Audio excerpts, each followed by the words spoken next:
What is up, guys? It is AJ from MMA Experts. I am being joined today by Nathan Maness. How you doing, buddy? Everything's good, man. Can't complain. How you doing? Doing fantastic, man. I got to tell you, congrats on that big win. I was super impressed. How does it feel to be a UFC fighter now? I know it's been a long grind for you getting here. Yeah, man, it's been amazing. I can't complain. It was a really tough fight, a really close fight. It's a hard fight to really look good in. You know what I mean? It's kind of just grinding and that kind of fight. But yeah, I had a good time, man. I enjoyed it. How was it fighting in the Apex with no crowd? Is that a crazy experience? What's that like? It was definitely different, man. I didn't have crazy nerves, with it being a UFC fight. I think it had a lot to do with no audience. It was quiet in there. You could hear everything. Yeah, and I feel like I don't know if you ever tried out for the Ultimate Fighter in the past or anything like that, or done something like that with a no audience. I've tried out for the Ultimate Fighter, but it was more just grappling, and then we hit some mitts. We didn't actually get to fight, so it was a different feel to it for sure. Okay. And now I was gonna ask you because I was thinking after that win, hey, maybe reschedule the Ray Borg fight. Did you hear he got cut from the UFC? Yeah, I had a buddy tag me in a post, and I'd actually just done an interview, and I was talking about him, so it was kind of funny. But That's yeah, man, he got cut. It's crazy.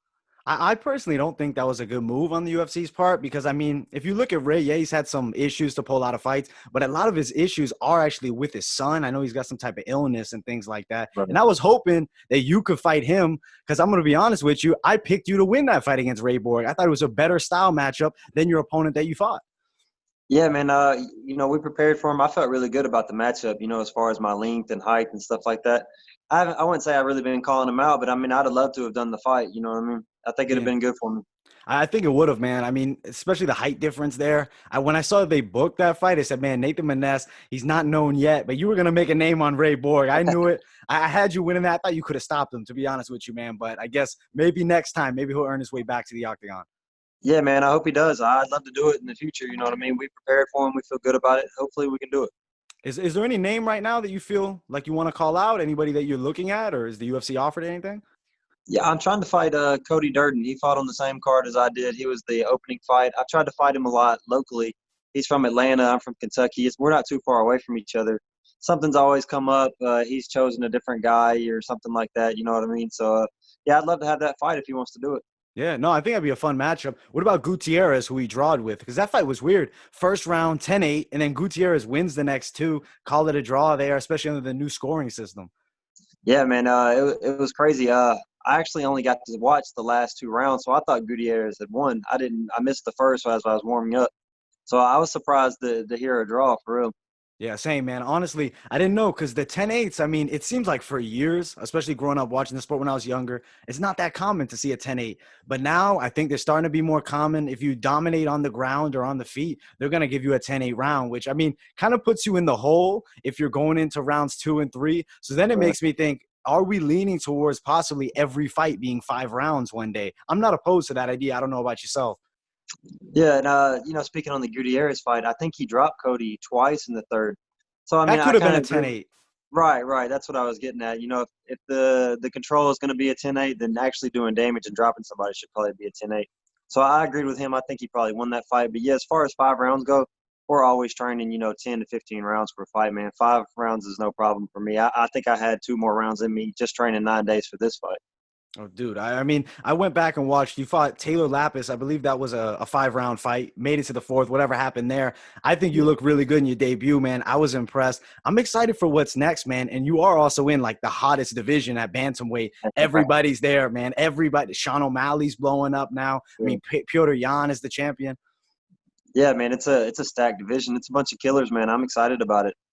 We actually sent an email to the UFC this weekend. We're trying to get on, maybe September. We don't want to take too much time, just a full camp, hopefully show a little bit more of my skills and, just feel a little bit more comfortable next time. But, yeah, we're ready to go, man. I'm ready to jump in the mix.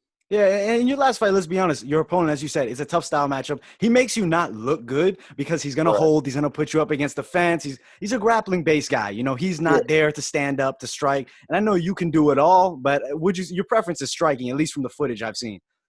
Yeah, man. It used to be wrestling, but I got a couple knockouts, and I guess it changes people, man. I like to punch people in the face now. Yeah, Uh, the, that's funny. the good thing about it is, I think Ray Borg was probably going to try to do something similar to me. So we didn't have to make too much of an adjustment with that late notice. Yeah, and honestly, it kind of worked out because of that. I thought that your opponent was a harder fight. Munoz Jr. was named Johnny Munoz Jr. I want to make sure I'm saying it right. Yeah, so he was, I think, a worse matchup. I mean, he's taller than Ray Borg. He's naturally the bigger guy than Ray, and then you go in there, fight him, beat him. To me, I think you got to give a name, like you said, Cody Durden. That's an idea. Somebody that might be 1-0 in the octagon. I really am excited for it, man. I'm excited to see you grow.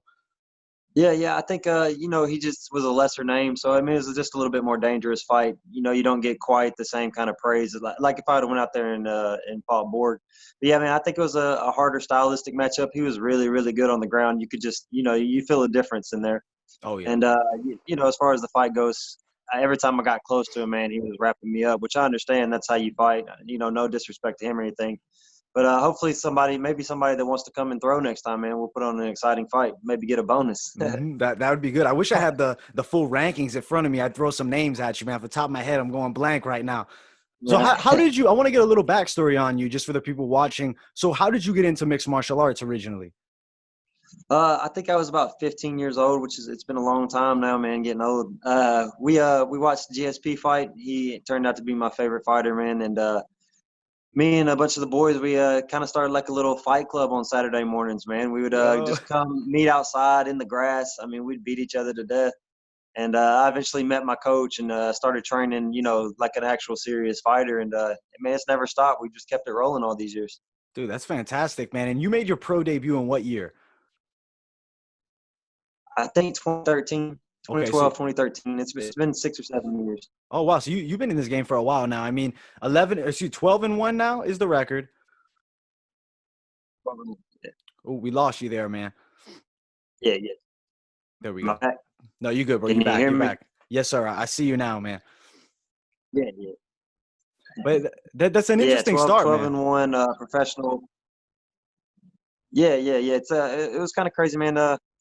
I don't know. Yeah, it's 12 and 1 professional, 10 and 0 amateur. I've been doing it for about 10 and a half years now. So, I mean, I'm not really a rookie anymore. You know what I mean? I've been waiting for this opportunity for a long time. So, Dude, that's what's up, man. And honestly, man, from what I've seen, you seem like a really good guy, man. I went back, watched your interview, just said, man, I'm excited to see you make your debut, and you did not disappoint. Now, I want to get your predictions on a couple fights coming up. I don't know if you heard Davidson Figueiredo, Cody Garbrandt. What do you think of that matchup? Cody dropping down to 125. man, I like it. Two killers, man. Two killers. Division, he's really good on the ground. Cody's always going to throw, caution to the wind. I think I'm going to take Cody in it. Hopefully he has a good weight cut, and that's not a big, like with Dillashaw and Cejudo. Hopefully the weight cut doesn't take too much out of him. I heard he doesn't walk around super heavy, maybe like 48 or something like that. So hopefully he makes the weight real smooth, and I'll be rooting for Cody in that fight. Yeah, I'm actually going to go against you on this pick. I think Figueiredo's going to beat him. And here's why I'm going to bring it up. I think that the chin of Cody Garbrandt has always been not bad, but has degraded, right? So when you cut that extra 10 pounds, and now I'm thinking, yes, he's not, a super big guy for 135, but still that's an extra 10 pounds to cut. I'm worried he gets caught and choked out by Davis and Figueiredo. Yeah, definitely, man. There's no fear in him. He's going to go out there and throw. So there's always going to be that chance that Cody could catch one on the chin for sure. I love Cody Garbrandt though. No disrespect to him. He's a Yeah. G, but absolutely it's a fun fight. What about Sugar Sean O'Malley, Marlon Vera? What do you think about that matchup? I think it's a good matchup, man. I'm still going to go with Sean O'Malley. I think his length he's really long for this division. He's got all the confidence in the world right now. I think I'm probably going to take O'Malley for either a decision or maybe a late TKO knockout. Yeah, I see the late TKO, and I mean Marlon Vera is damn good, but Sean O'Malley, as you mentioned, the length. He's taller than you by about 2 inches, right? He's 5'11". Yeah, I'm 5'10", he's 5'11", yeah. Okay, so he's got an inch on you. You're one of the tallest guys at bantamweight, though, man. Yeah, man, and I feel like I got a pretty long reach to a 72. I think Sean O'Malley's reach is maybe 69 or 70. I think I have a couple inches of reach on him. Hey, maybe we're working towards that fight right there, Sugar Sean versus Nate Maness, man. Yeah, man, I'd love to do it if they want to set it up. Yeah, let's Hell do it. yeah, man. I think honestly, man, you got to just keep fighting, building the name. I mean, at the end of the day, the hardcores have already got an idea who you are. The casuals start to catch on after a couple fights, some quick knockouts. I mean, one thing we all know about casual fans, sometimes they see the grappling, they say, oh, this is boring, whatever. They can't appreciate that. But the Yeah. hardcores know it's like, man, this guy is fighting a grappler let's be honest, Munoz Jr. was a specialist, and you fought off Yeah. his best attack and did your own work. Yeah, yeah. Hopefully they see I was trying to push the pace, man. I was trying to get in his face. I was there to fight. I'm not saying he wasn't. It's his style. sometimes you gotta do what you think's best to win the fight. But yeah, man, I'm looking to get in people's faces. I think people are gonna respect that. I think I can be an exciting fighter in the division. So hopefully I get to showcase that more next time. Absolutely, man. I mean, I definitely hope you can. I'm excited to see your next fight. I'm gonna be honest, I like the Gutierrez fight. You and him, I think that's a fun matchup. I know you said Durden. Durden is a bit more of the grappling style. I don't think you'd have a problem with it, but I think you and Gutierrez could be fireworks, maybe on somewhere early in the main card or a late prelim, start building that name for you, man. Yeah, man, I down. They send me the contract, man. I'll sign it today. We can do it for sure. That's good stuff, man. I can't wait, man. The progress we're gonna see over these next few years is gonna be fantastic for you, man. Yeah, man, I appreciate the support for real. Absolutely, man. And now I want to get your picks. There's some fights on. Derek Lewis, Alessio Oleinik. By the time this video comes up, those fights will probably be done. But just a little fun. Let me ask you, who you got in that main event? Man, I think I'm gonna take Derek Lewis. I wouldn't really want to bet on it. It could go so many different ways as far as the ground game stand. They're two very different fighters, but I think I'm gonna take Derek Lewis by probably knockout. Yeah, I'm going to take the same. I just think that Derek Lewis has got that heavy power. And let's be honest, he's 265 pounds. Alessio Oleinik is a smaller heavyweight. He walks around at about 235. Yeah. He did impress me against Fabricio his last time out, though. That was a fight I thought Verdum would definitely win. Thought he'd pick him apart standing, but he looked really good in that fight. Yeah, he did. I think Oleinik's legit. I wouldn't bet on it either, man. I would skip the bet on that one, man. 100%. Yeah, I for was, I sure, was, man. you know what? I was telling everybody, put money on Nate Maness for the Ray Borg fight. That was like on the video. That video was blowing up. And then when Ray pulled out, I was like, damn, I was about to drop some money down too, man. Would have came home with a bucket full of cash from that. A lot of people, a lot of my friends around here, man, they dropped some money. They won quite a bit. I didn't know they were putting all this money on me. A little bit of pressure, but yeah, they came out on top. Listen, bro, they don't tell you, but at the end of the day, Right. they believe in you, man. We believe in you. I'm cool with that, man. I don't want to know. Yeah, no, you don't want to know that. Added pressure is awful. But yo, man, I really appreciate getting to know you a bit, hearing some backstory. I don't want to keep you on here all day, man. I know you probably got things to do. It's a nice, beautiful Saturday. Yeah, man, I appreciate you having me on. We can do it again sometime. Absolutely, man. Maybe we'll do something like a pre-fight show together or something if you're interested in something like that. Absolutely, we'll be down. Yeah, definitely. Let me know, man. All right, brother. Thank you so much for joining, guys. Thank you for watching. Nate Maness. Yo, give them the social media, man. Make sure they follow. I'll put it in the description, too. Yeah, man. Nathan Maness on Facebook, Nate Mayhem on Instagram. Hit me up on Snapchat, Mayhem Maness1. Hit me up, man. I appreciate all the support. Check out Nate Maness. He's a great dude, great fighter, future of this bantamweight division. Thank you all so much for watching. Like, subscribe, turn on those post notifications. Give my social medias a follow, too. And I'll see you all in the next one.